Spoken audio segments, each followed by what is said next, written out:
Pemirsa, TNI Angkatan Darat mengatakan proses pemusnahan amunisi kadaluarsa sudah sesuai prosedur.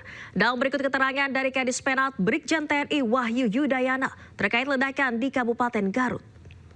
Selamat siang rekan-rekan media sekalian. Terkait dengan musibah di lokasi peledakan munisi Afkir yang mengakibatkan beberapa orang meninggal dunia, bisa saya sampaikan beberapa hal sebagai berikut. Tentunya mewakili TNI Angkatan Darat, saya awali penjelasan ini dengan ungkapan duka cita yang mendalam bagi para korban, baik yang berasal dari TNI Angkatan Darat maupun masyarakat sipil. Perlu saya sampaikan bahwa pada hari Senin 12 Mei 2025 pukul 09.30 waktu Indonesia bagian Barat telah dilaksanakan kegiatan pemusnahan munisi Afkir tidak layak pakai inventaris TNI Angkatan Darat di lokasi peledakan Desa Sagara, Kecamatan Cibalong, Kabupaten Garut. Pemusnahan tersebut dilaksanakan oleh jajaran Gudang Pusat Munisi 3 Pusat Peralatan TNI Angkatan Darat. Pada awal kegiatan, secara prosedur telah dilaksanakan pengecekan terhadap personil maupun yang berkaitan dengan lokasi peledakan dan semuanya dinyatakan dalam keadaan aman. Selanjutnya, tim penyusun amunisi melakukan persiapan pemusnahan di dalam 2 lubang sumur yang disiapkan. Setelah seluruh tim pengamanan masuk ke pos masing-masing untuk melaksanakan pengamanan dan setelah dinyatakan aman, kemudian dilakukan peledakan di 2 sumur yang ditempati oleh munisi Afkir tersebut untuk dihancurkan. Dan peledakan di 2 sumur ini berjalan dengan sempurna dalam kondisi aman. Sedangkan di luar 2 sumur ini disiapkan 1 lubang yang peruntukannya adalah untuk menghancurkan detonator yang selesai digunakan dalam penghancuran 2 sumur sebelumnya, termasuk sisa detonator yang ada berkaitan dengan munisi Afkir tersebut. Saat tim penyusun munisi menyusun detonator di dalam lubang tersebut, secara tiba-tiba terjadi ledakan dari dalam lubang yang mengakibatkan 13 orang meninggal dunia. Adapun data yang meninggal dunia adalah 4 orang dari anggota TNI Angkatan Darat, yaitu Kepala Gudang Pusat Munisi 3 Pusat Peralatan TNI Angkatan Darat Kolonel Korps Peralatan Antonius Hermawan, Kepala Seksi Administrasi Pergudangan Gudang Pusat Munisi 3 Pusat Peralatan Angkatan Darat Mayor Korps Peralatan Anda Rohanda, dan 2 orang anggota Gudang Pusat Munisi 3 Pusat Peralatan TNI Angkatan Darat, yaitu Kopda Eri Priambodo dan Pratu Aprio Seriawan. Lalu berkaitan dengan korban masyarakat sipil itu ada 9 orang, yaitu Saudara Agus, Saudara Ipan, Saudara Anwar, Saudara Ius, Saudara Ius Rizal, Saudara Toto, Saudara Rustiawan, Saudara Endang. Saat ini semua korban yang meninggal dunia sudah dievakuasi ke RSUD Pamengpeuk untuk dilakukan tindakan selanjutnya. Selain melaksanakan penanganan terhadap para korban, upaya yang dilakukan saat ini adalah berkoordinasi dengan aparat terkait untuk mengamankan lokasi peledakan sampai benar-benar aman untuk warga masyarakat sekitar. Saat ini lokasi masih disterilkan oleh petugas karena dikhawatirkan masih ada beberapa bahan yang berbahaya atau perlu diamankan.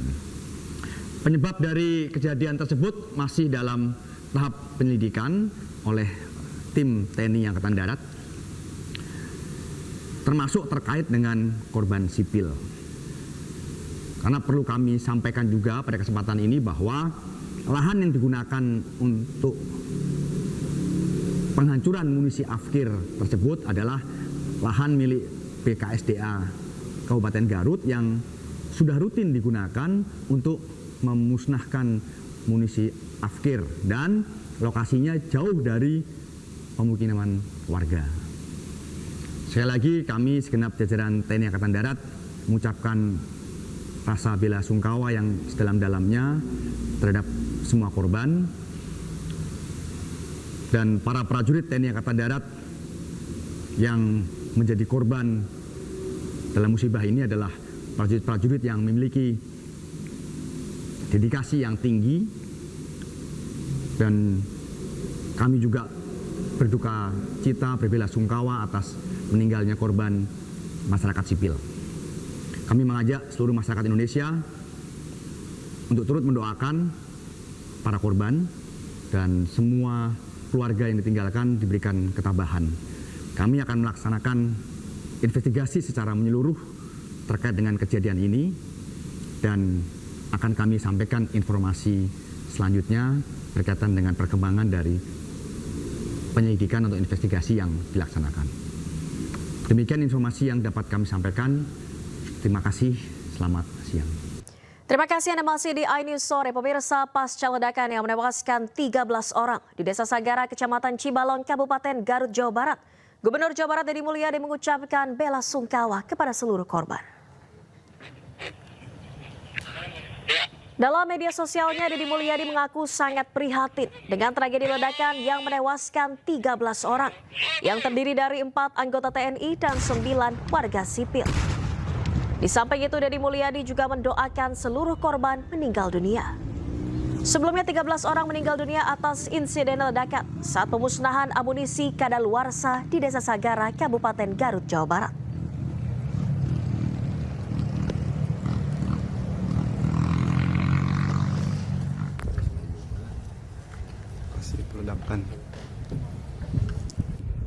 Kami, pemerintah Provinsi Jawa Barat, menyampaikan duka yang mendalam atas meninggalnya 4 anggota TNI dan 9 warga sipil dalam musibah kecelakaan pemusnahan amunisi tak terpakai di tempat pemusnahannya Desa Sagara, Kecamatan Cibalong, Kabupaten Garut.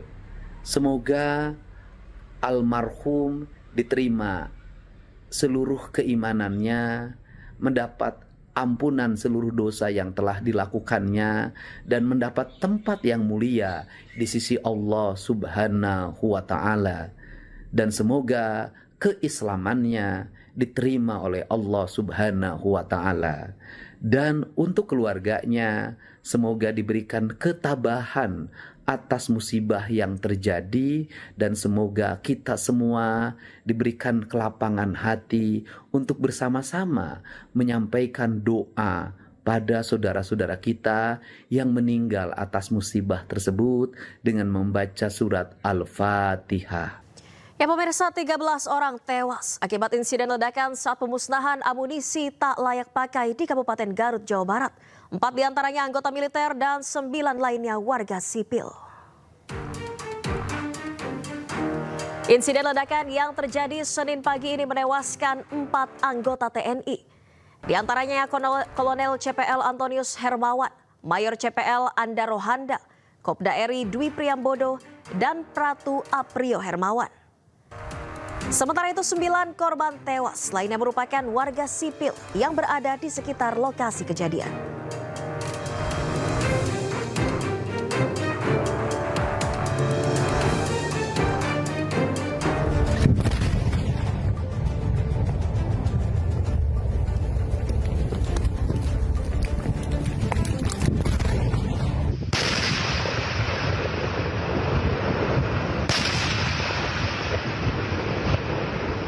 Jauh tuh lemparnya.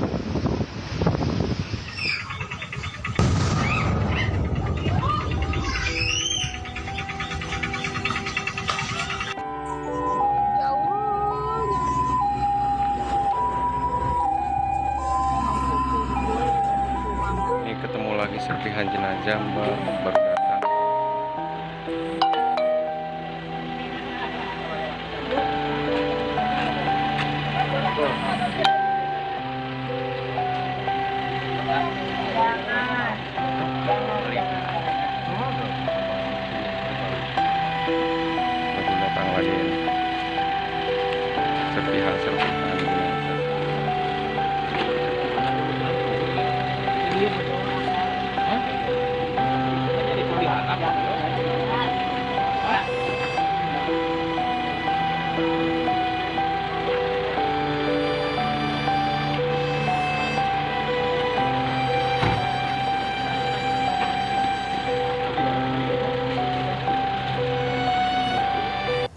Kita beralih ke informasi lainnya, pemirsa. Pasca kecelakaan KM 3 Putra yang mengakibatkan 7 wisatawan meninggal dunia di Bengkulu, tim SAR gabungan memastikan tidak ada lagi korban yang hilang. Namun tim SAR masih menunggu di lokasi.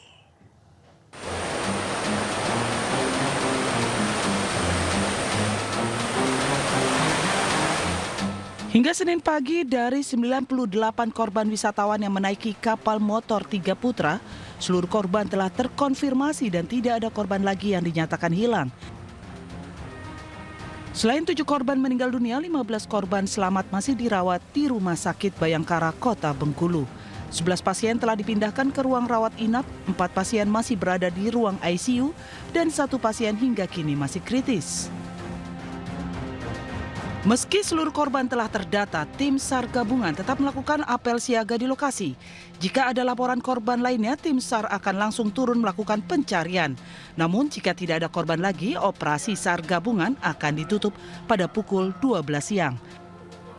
Tim SAR ikut bergabung pagi hari ini. Kita standby ya, melaksanakan penyisiran ya terhadap kejadian, terutama barang-barangnya mungkin masih ada yang bisa ditemukan, termasuk masih menunggu konfirmasi dari korban ya. Mungkin pagi hari ini akan datang kembali. Dan laporan-laporan tentu harus kita terima, dan nanti jam 12 ya kegiatan ini akan kita tutup. Adapun lokasi kejadian karamnya kapal motor 3 Putra berada di pantai Malabero, Bengkulu, tepatnya di belakang Mes Pemda. Saat ini di lokasi hanya menyisakan puing-puing kapal yang hancur dihantam gelombang. Tim SAR juga akan melakukan pencarian skala kecil untuk mencari barang-barang milik para korban yang hanyut saat kecelakaan terjadi. Dari Kota Bengkulu, Endro Dwiwarawan, iNews melaporkan. Terima kasih Anda masih di iNews Sore. Pemirsa, Taman Impian Jaya Ancol masih menjadi destinasi wisata favorit di momen libur panjang Waisak. Tiket yang murah serta menikmati sejuknya udara Jakarta jadi salah satu alasan para wisatawan berkunjung ke Ancol.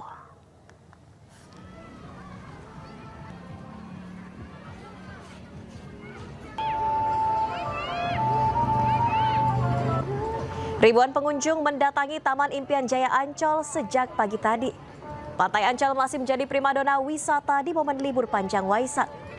Tidak hanya dari Jakarta, wisatawan Pantai Ancol juga berasal dari luar Jakarta. Tiket yang murah menjadi salah satu alasan Pantai Ancol masih menjadi destinasi wisata favorit. Selain itu, wisatawan juga melakukan beragam aktivitas, mulai dari sekedar santai bersama keluarga hingga bermain pantai dan sepeda listrik.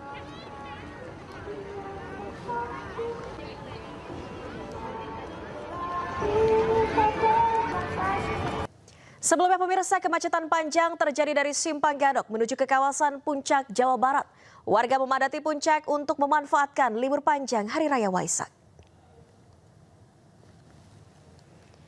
Kemacetan di kawasan Simpang Gadok, Bogor, Jawa Barat masih terjadi. Kemacetan mulai terlihat di pintu keluar Tol Jagorawi dan Simpang Gadok. Mayoritas kendaraan pribadi dari luar Bogor membeludak dan tersendat di kawasan ini. Mereka hendak menghabiskan libur panjang Waisak di sejumlah objek wisata dan penginapan yang berada di kawasan wisata Puncak. Untuk mengurai kemacetan, polisi memberlakukan sistem satu arah secara berkala.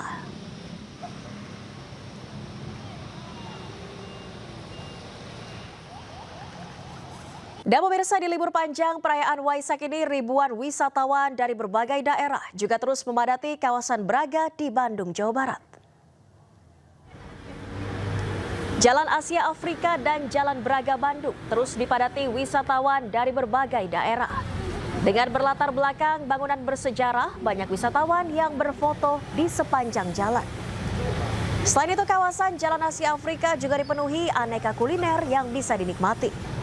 Kepadatan kendaraan juga disebabkan banyaknya wisatawan yang memarkirkan kendaraannya di tepi jalan. Diprediksi kepadatan wisatawan akan terus terjadi hingga esok hari.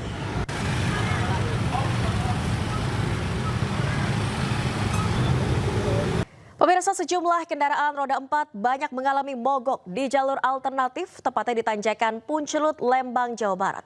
Mereka adalah wisatawan yang hendak berlibur dan memanfaatkan momen libur panjang Waisak.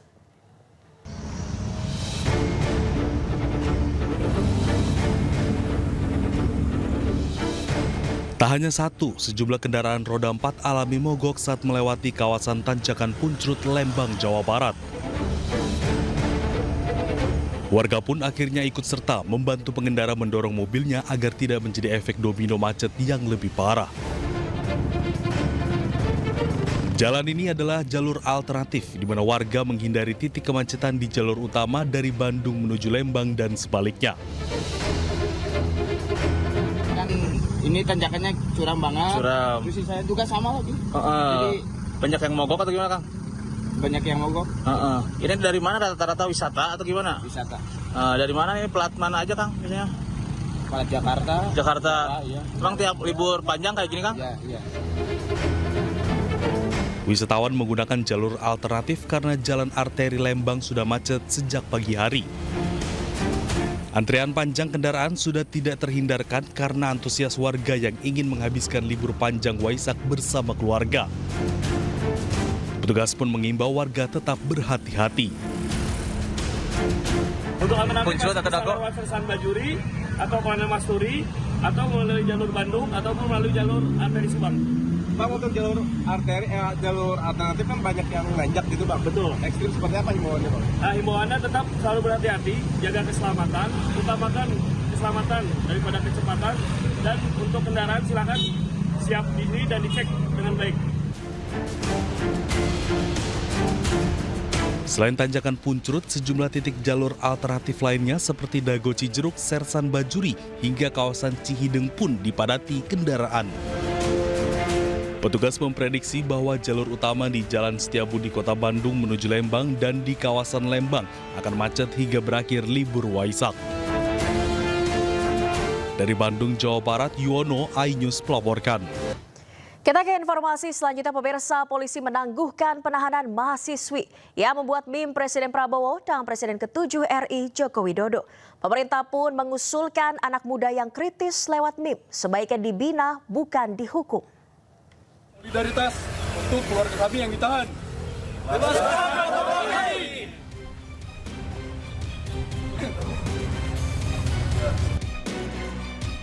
Kasus meme Presiden Prabowo dan Jokowi menjadi sorotan. Usai rekannya ditangkap, keluarga mahasiswa ITB meminta polisi membebaskan mahasiswi berinisial SSS ini. Tak lama berselang, polisi pun menangguhkan penahanannya. Polisi beralasan penangguhan penahanan atas permintaan tersangka dan keluarga. Hari Minggu 11 Mei 2025, penyidik berdasarkan kewenangan telah memberikan atau melakukan penangguhan penahanan terhadap tersangka. Permohonan dari tersangka melalui penasehat hukumnya, serta dari orang tuanya. Juga berdasarkan atas itikat niat baik dari tersangka dan keluarganya untuk memohon maaf karena telah terjadi kegaduhan. Pemerintah pun buka suara melalui Kepala Kantor Komunikasi Presiden Hasan Nasbi. Pemerintah mengusulkan pelaku yang masih muda ini sebaiknya dibina. Kalau ada pasal-pasalnya kita serahkan ke polisi, tapi kalau dari pemerintah itu kalau anak muda ya mungkin ada semangat-semangat yang terlanjur, ya mungkin lebih baik dibina ya. Karena masih sangat muda, bisa dibina bukan dihukum gitu.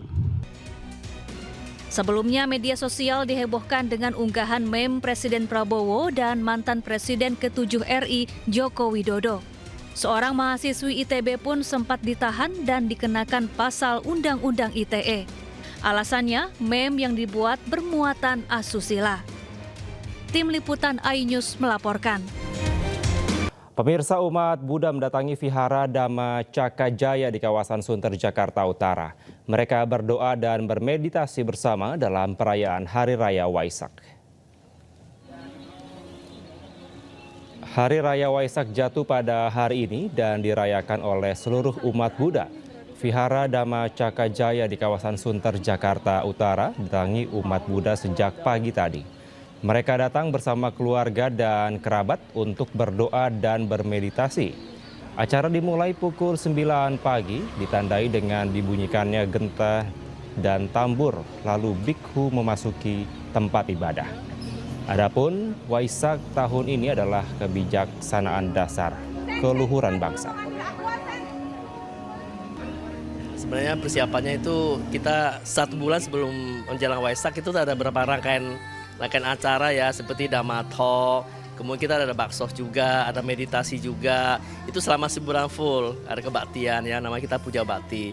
Nah, khusus untuk perayaan Waisak pada hari ini, tanggal 12 Mei 2025, H-2 kita udah persiapan ya, tenda-tenda, segala perlengkapan acara, dan kemudian karena ini rame ya, kita juga ada rekrut beberapa sukarelawan untuk membantu perayaan Waisak pada kali ini. Kita ke informasi lainnya pemirsa, pernyataan Deddy Mulyadi soal gaji 10 juta rupiah per kepala keluarga jika menjadi Gubernur Jakarta direspons tegas oleh Wakil Gubernur Jakarta Rano Karno. Rano meminta awak media menanyakan langsung maksud pernyataan tersebut kepada Deddy Mulyadi. Yang akan menjadi 10 juta per kakak. Ente tanya dia. Wakil Gubernur Jakarta Rano Karno merespon keras pernyataan Deddy Mulyadi terkait gaji 10 juta rupiah per kepala keluarga jika menjadi Gubernur Jakarta. Rano meminta awak media agar menanyakan langsung wacana tersebut kepada yang bersangkutan. Sebelumnya Gubernur Jawa Barat Deddy Mulyadi membuat pernyataan kontroversial. Ia menyebut akan membagikan gaji 10 juta rupiah kepada setiap kepala keluarga jika menjadi Gubernur Jakarta. Ia mengaku mendapatkan nominal tersebut dari besaran APBD TKI Jakarta dibandingkan dengan jumlah penduduk. Ini saya ngomong Jakarta. Jakarta ini Pak, penduduknya di bawah 10 juta. APBD-nya 90 triliun. Kalau di Jakarta itu dari 10 juta ada 2 juta kepala keluarga, itu orang Jakarta bisa digaji per kepala keluarga 10 juta. Kenapa? Karena 10 juta dikali 2 juta hanya 20 triliun. Kalau saya gubernurnya bagi. Beda, kalau Jabar 50 juta. Nah, untuk itu apa sih yang mesti kita lakukan hari ini? Mari kita bersama-sama melakukan telaah terhadap ini semua untuk kepentingan bangsa. Agar apa? Agar ke depan bangsa kita terus mengalami peningkatan sumber daya manusia. Pernyataan Deddy Mulyadi ini pun mendapatkan kritik dari anggota DPRD DKI Jakarta, Dwiryo Sambodo. Ia menilai pernyataan tersebut menunjukkan ketidakpahaman Deddy terhadap fungsi dasar anggaran pendapatan dan belanja daerah atau APBD. Menurutnya, APBD berbeda dengan bantuan sosial. Tim Liputan iNews melaporkan. Sementara itu pemirsa, staf khusus Gubernur Jakarta Chiko Hakim menilai Deddy Mulyadi salah perhitungan atas besaran APBD Jakarta dibandingkan jumlah warganya.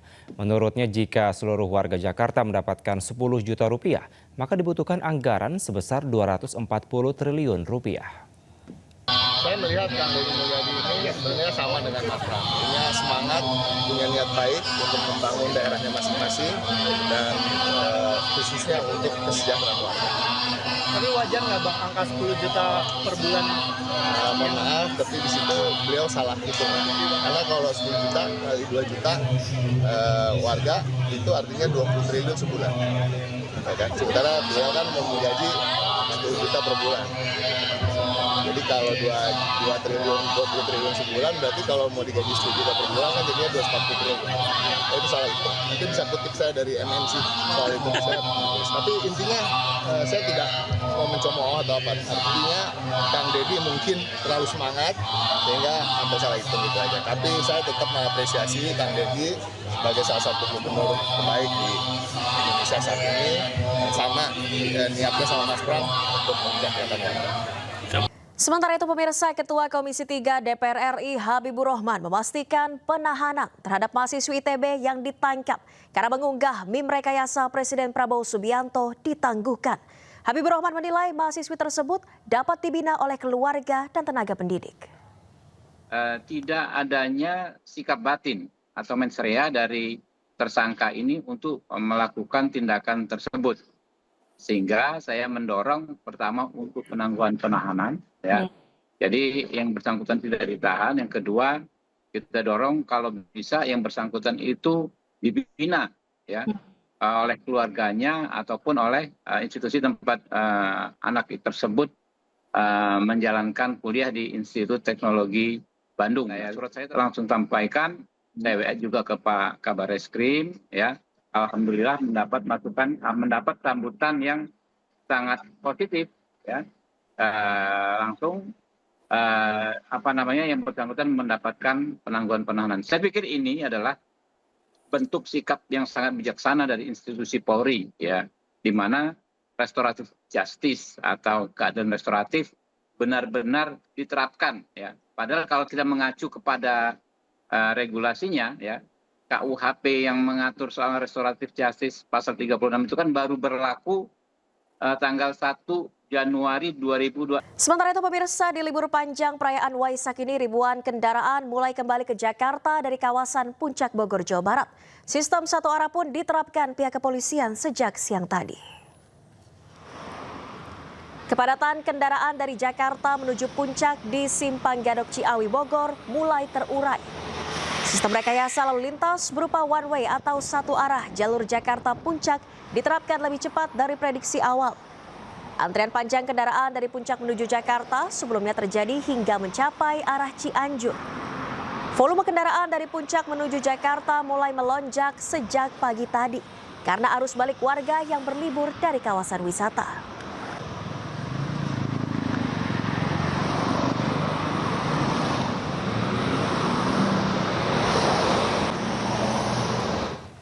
Dan pemirsa, untuk mengetahui suasana di kawasan Simpang Gadok sudah ada rekan Jessica Winoto. Selamat sore Jessica, seperti apa kondisi terkini di sana? Apakah kemacetan sudah mulai terurai?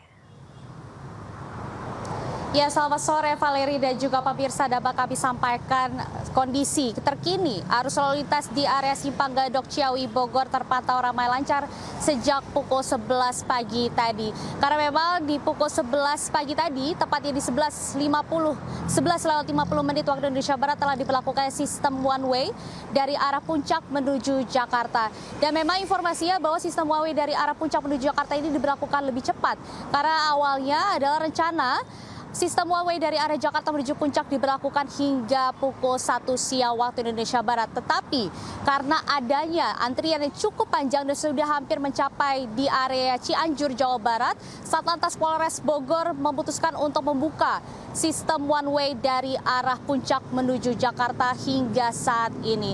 Dan informasinya juga dapat kami sampaikan bahwa sejak pukul 11 pagi tadi sudah ada kurang lebih 8.000 lebih kendaraan yang telah memasuki kawasan Puncak Bogor. Dan sementara untuk secara total keseluruhan dari arah Puncak ke Jakarta maupun dari Jakarta menuju Puncak sudah ada 30.000 lebih. Dan dari data ini pun kami dapat sampaikan bahwa Satlantas Polres Bogor memutuskan bahwa hari ini sudah bisa diprediksi memulai masuk ke masa arus balik hari libur Hari Raya Waisak. Valeri dan juga pemirsa, dapat kami sampaikan bahwa hingga saat ini karena sudah kurang lebih 6 jam sistem one way dari arah Puncak menuju Jakarta telah diberlakukan, antrian kendaraan dari area jalur alternatif Jakarta menuju Puncak sudah terlihat sejak siang tadi. Tetapi pada mata kami pun antrian dari kendaraan dari Jakarta menuju Puncak ini sudah cukup panjang, tetapi kami informasinya belum mendapatkan jam berapa pastinya kapan untuk dikembalikan arus lalu lintas seperti normal ataupun sistem one way dari arah Jakarta ke Puncak diberlakukan kembali.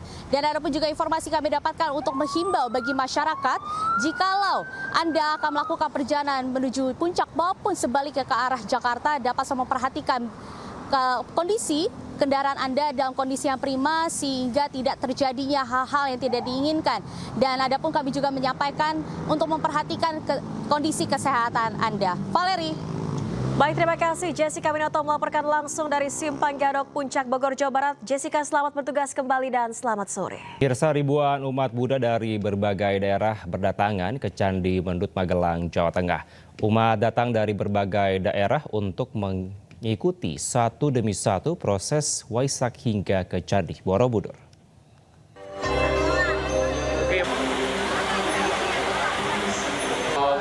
Suasana kompleks Candi Mendut, Magelang, Jawa Tengah terlihat ramai didatangi umat Buddha dari berbagai daerah. Umat Buddha yang sudah tiba langsung melakukan berbagai doa dan ritual Pradaksina mengelilingi Candi Mendut sebanyak 3 kali. Setelah melaksanakan rangkaian doa di Candi Mendut di pagi hari, umat melakukan arak-arakan menuju Candi Borobudur pada pukul 14.00 waktu Indonesia Barat. Umat Buddha yang mengikuti rangkaian doa pada Waisak tahun ini langsung dari Candi Mendut menceritakan bahwa mereka sangat bahagia. Ya karena di sini utamanya di sini di Borobudur ya, semua ribuan orang ke sini menujunya. Ya. Berapa rombongan Bu tadi Bu? Kita banyak rombongannya. Ada berapa? Berapa bis ya? 3 bis ya. 3 bis ya. Berangkat kapan Bu ini Bu? Dari hari Sabtu. Bu, di Waisak ini harapannya apa Bu sebagai umat Bu? Harapannya Bu? Semoga semua makhluk hidup berbahagia, damai selalu, negara tenang, tentram ya. Kita semua juga sehat ya gitu. Perasaannya gimana Bu? Ada sesuatu yang berbeda nggak kalau merayakan di sini? Ada. Apa Bu? Bisa ceritakan pengalamannya atau spiritualnya seperti apa? Ya seperti apa ya? Cuma senang aja buat hati gitu.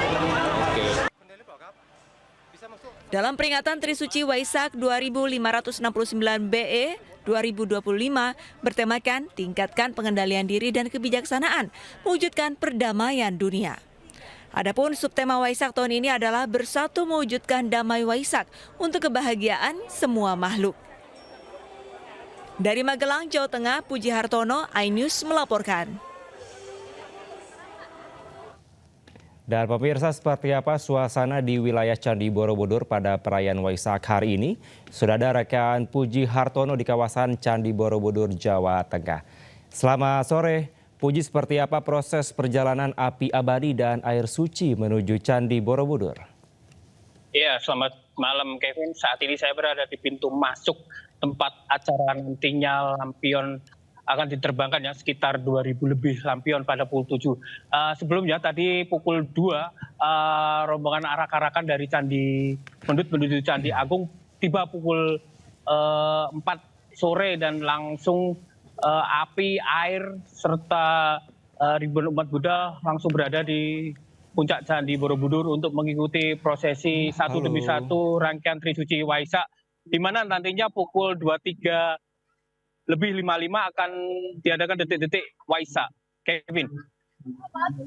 Baik, Puji, seperti apa mungkin antusias dari para jemaah yang datang ke sana? Ya, tadi nampak ribuan umat Buddha yang mengikuti prosesi sudah tiba di Candi Agung Borobudur dan langsung memanjatkan doa-doa. Mereka terlihat kusuk dan hikmat melantunkan parita-parita suci dan sambil menunggu nantinya detik-detik Waisak yang akan berlangsung pukul 23 lebih 55 malam nanti. Kevin. Baik, Puji, mungkin ada kebiasaan atau ada ritual seperti apa yang bisa menjadi pengingat bagi seluruh umat yang datang ke sana? Ya, bagi umat yang beberapa ini yang saya temui, mereka mengaku perjalanan spiritual itu mengikuti Waisak ini bagi mereka sangat berharga, karena bagi mereka Candi Agung ini adalah tempat suci umat Buddha, di mana mereka berdoa di sini, memanjatkan doa dan berharap tahun depan akan lebih baik dan berapa apapun akan terkabulkan cita-cita dan impiannya. Baik. Terima kasih Puji Hartono melaporkan langsung dari Candi Borobudur. Selamat kembali bertugas. Pemirsa, ribuan wisatawan memadati kawasan Malioboro, Yogyakarta di momen libur panjang Waisak 2025. Tidak hanya dari Yogyakarta, wisatawan Malioboro juga berasal dari berbagai daerah di Indonesia. Kawasan Malioboro menjadi tempat favorit wisatawan dalam menghabiskan momen libur panjang Waisak. Selain menikmati suasana Jogja, wisatawan juga menyerbu teras Malioboro untuk berburu oleh-oleh khas Yogyakarta. Para wisatawan mengaku senang berkunjung ke kawasan Malioboro karena banyaknya kuliner dan juga toko cenderamata yang dijual cukup murah.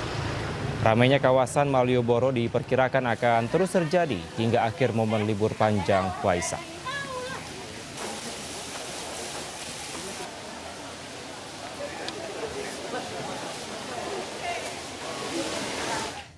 Pemirsa, pada libur panjang Hari Raya Waisak 2025 kali ini, wisatawan penuhi Jalan Malioboro untuk mengisi liburan. Dan saat ini sudah ada rekan kami, Galih Wisma di sana.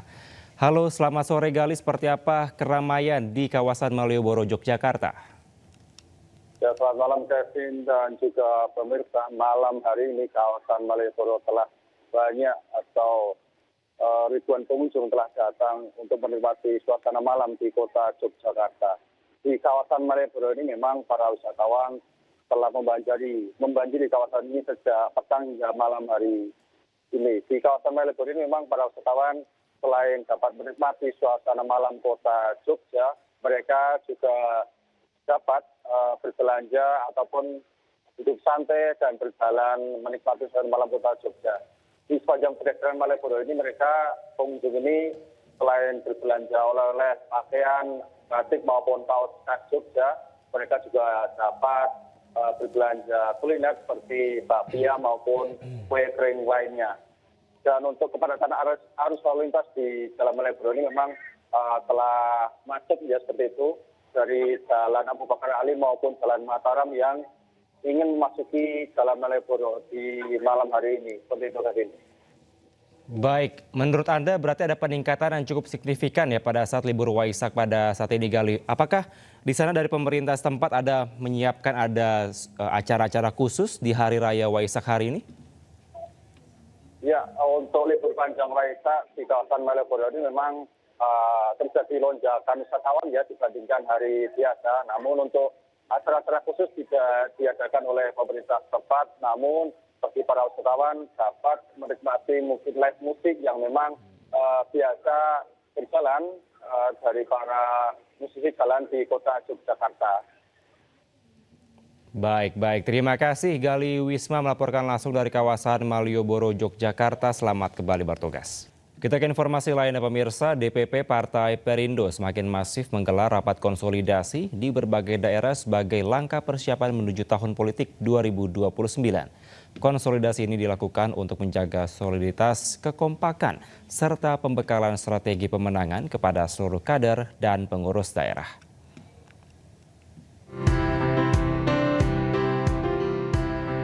Konsolidasi terus digencarkan Partai Perindo yang juga dikenal sebagai partai kita di berbagai daerah di Indonesia. Provinsi Sulawesi Tengah menjadi provinsi ke-8 yang menggelar rapat konsolidasi untuk menjaga kesolidan, kekompakan, serta penguatan struktur menuju pemilu 2029 mendatang. Dalam rapat ini, konsultan politik EF Saifullah Fatah juga mengajak seluruh kader Partai Perindo untuk melakukan evaluasi untuk menjadi bekal strategi pemenangan di pemilu 2029.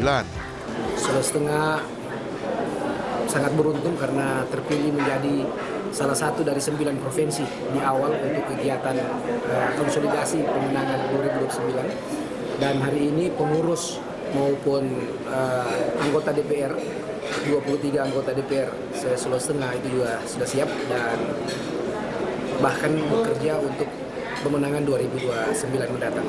Perindo Sulteng ini salah satu yang menang di antara provinsi yang lain. Jadi ini kebanggaan buat kita. Mudah-mudahan kemenangan yang sudah kita mendapatkan 23 anggota dewan di provinsi, kabupaten dan kota ini dipertahankan dan makin ditingkatkan. Partai pimpinan Angela Tanusudibio akan terus melakukan konsolidasi di berbagai daerah demi terciptanya kesamaan persepsi dan soliditas untuk memenangi pemilu 2029 mendatang. Dari Palu, Sulawesi Tengah, Jamie Hendrik, iNews melaporkan. Terima kasih Anda masih di iNews Sore bersama saya Kevin Pakan. Pemirsa, Ketua Panitia Penyelenggara Ibadah Haji Arab Saudi, Mukhlis Hanafi, mengimbau kepada jemaah yang tiba di Mekah namun belum menerima kopernya agar tidak khawatir. Sementara itu jemaah yang belum menerima kartu nusuk juga tidak perlu khawatir karena bisa menggunakan identitas resmi lainnya. Diharapkan jemaah haji tidak perlu khawatir untuk mengurus dan mencari koper yang tidak bersamaan saat tiba di hotel di kota Mekah dari kota Madinah ataupun sebaliknya. PPIH Arab Saudi menjamin koper akan sampai di hotel sesuai tempat dan lokasi yang ditentukan. Jemaah diharapkan tetap tenang dan fokus saat ibadah di Tanah Suci.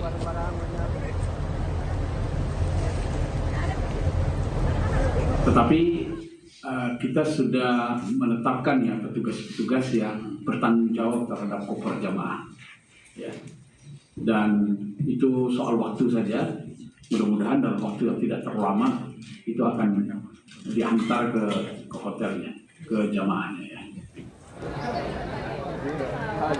Sementara itu sejumlah jemaah yang telah tiba di Mekah belum menerima kartu nusuk karena ketatnya pemeriksaan di sejumlah tempat termaksud saat memasuki area Masjidil Haram. Kartu nusuk merupakan salah satu identitas resmi jemaah haji di Madinah dan juga Mekah. Bagi yang belum menerima kartu nusuk, jemaah bisa menggunakan identitas resmi lainnya seperti visa haji.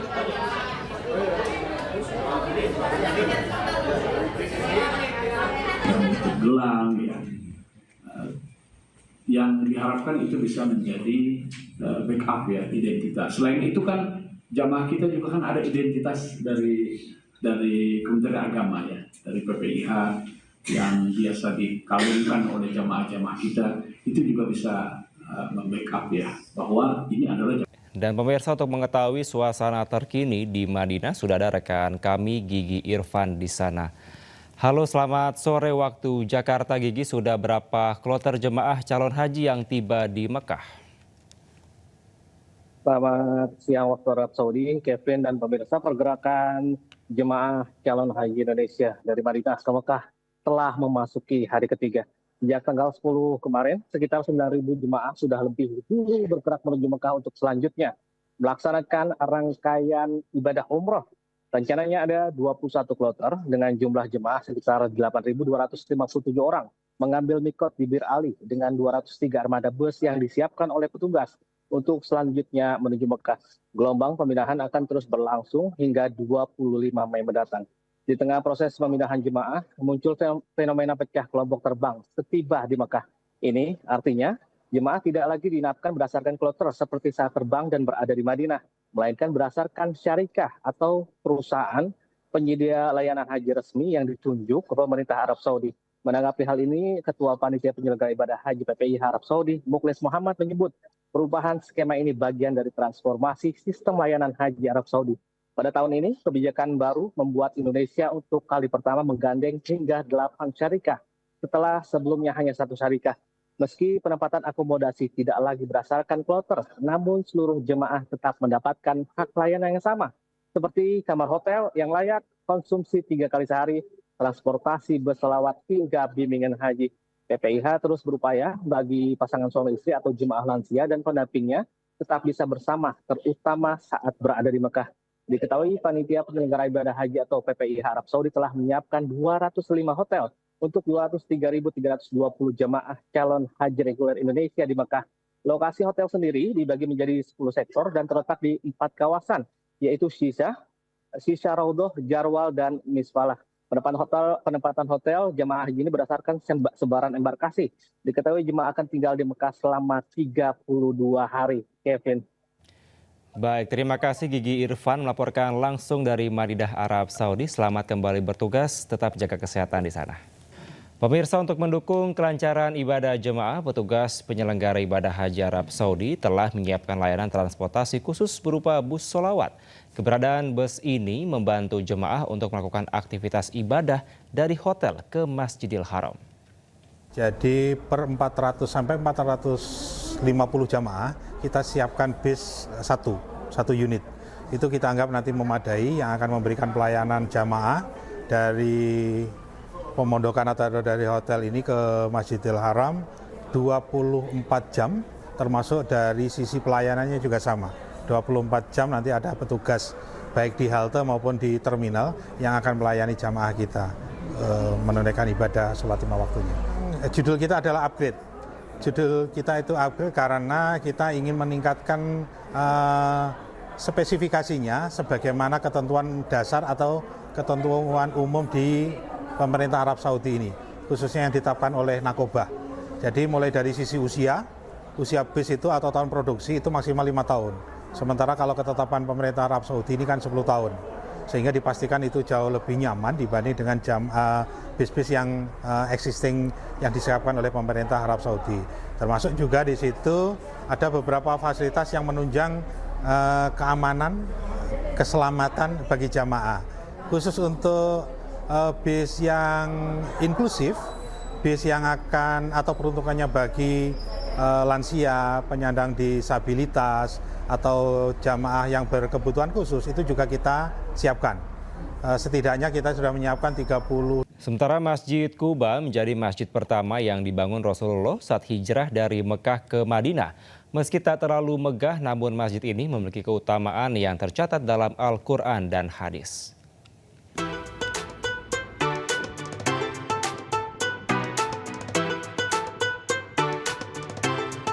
Di ujung selatan kota Madinah berdiri sebuah masjid dengan sejarah yang tak tergantikan. Bukan masjid terbesar, bukan pula yang paling megah, namun disinilah cinta pertama Rasulullah SAW kepada tanah hijrah bersemi. Nah, di belakang saya merupakan Masjid Quba yang merupakan masjid yang pertama kali dibangun oleh Rasulullah. Dan pada zaman Rasulullah, masjid ini tidak hanya digunakan untuk sholat, tapi juga untuk mempersatukan umat muslim pada masa itu.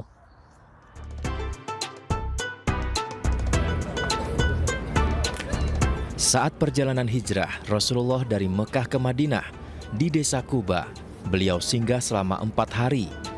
Dengan tangan Rasulullah sendiri, dibangun masjid pertama dalam sejarah Islam. Bukan sekedar tempat ibadah, Masjid Quba menjadi simbol hijrah, transformasi, dan awal peradaban Islam yang penuh berkah.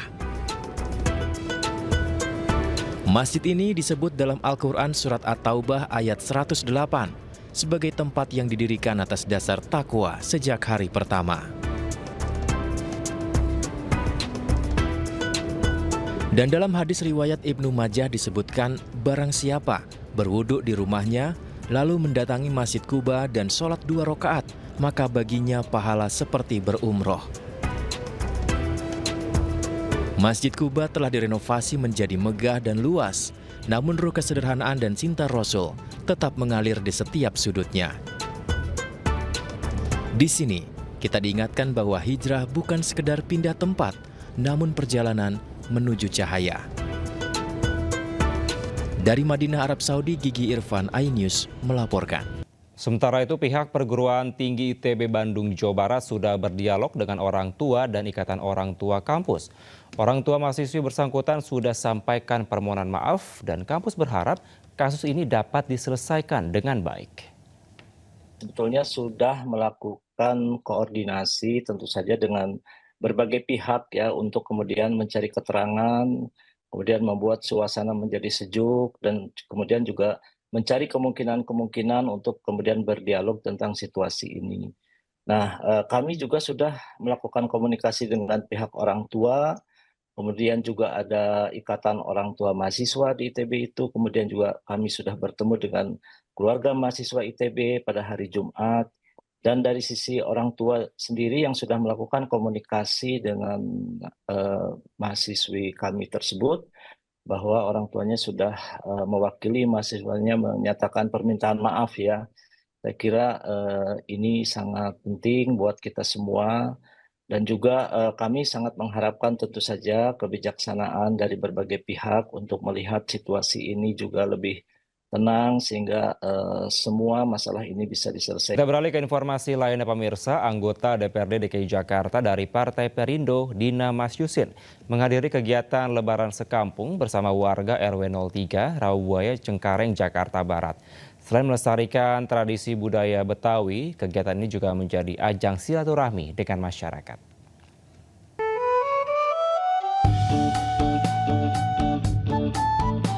Seni bela diri pencaksilat khas Betawi menjadi pembuka acara Lebaran Sekampung yang digelar RW 03 di Masjid Nurul Iman Rawabuaya, Cengkareng, Jakarta Barat.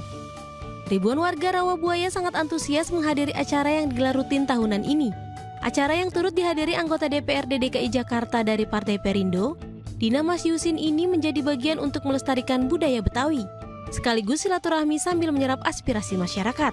Kita melihat karena anggota Dewan Partai Perindo dari Rawabuaya, antusias masyarakat untuk hadir pada Lebaran Sekampung hari ini sangat luar biasa. Kita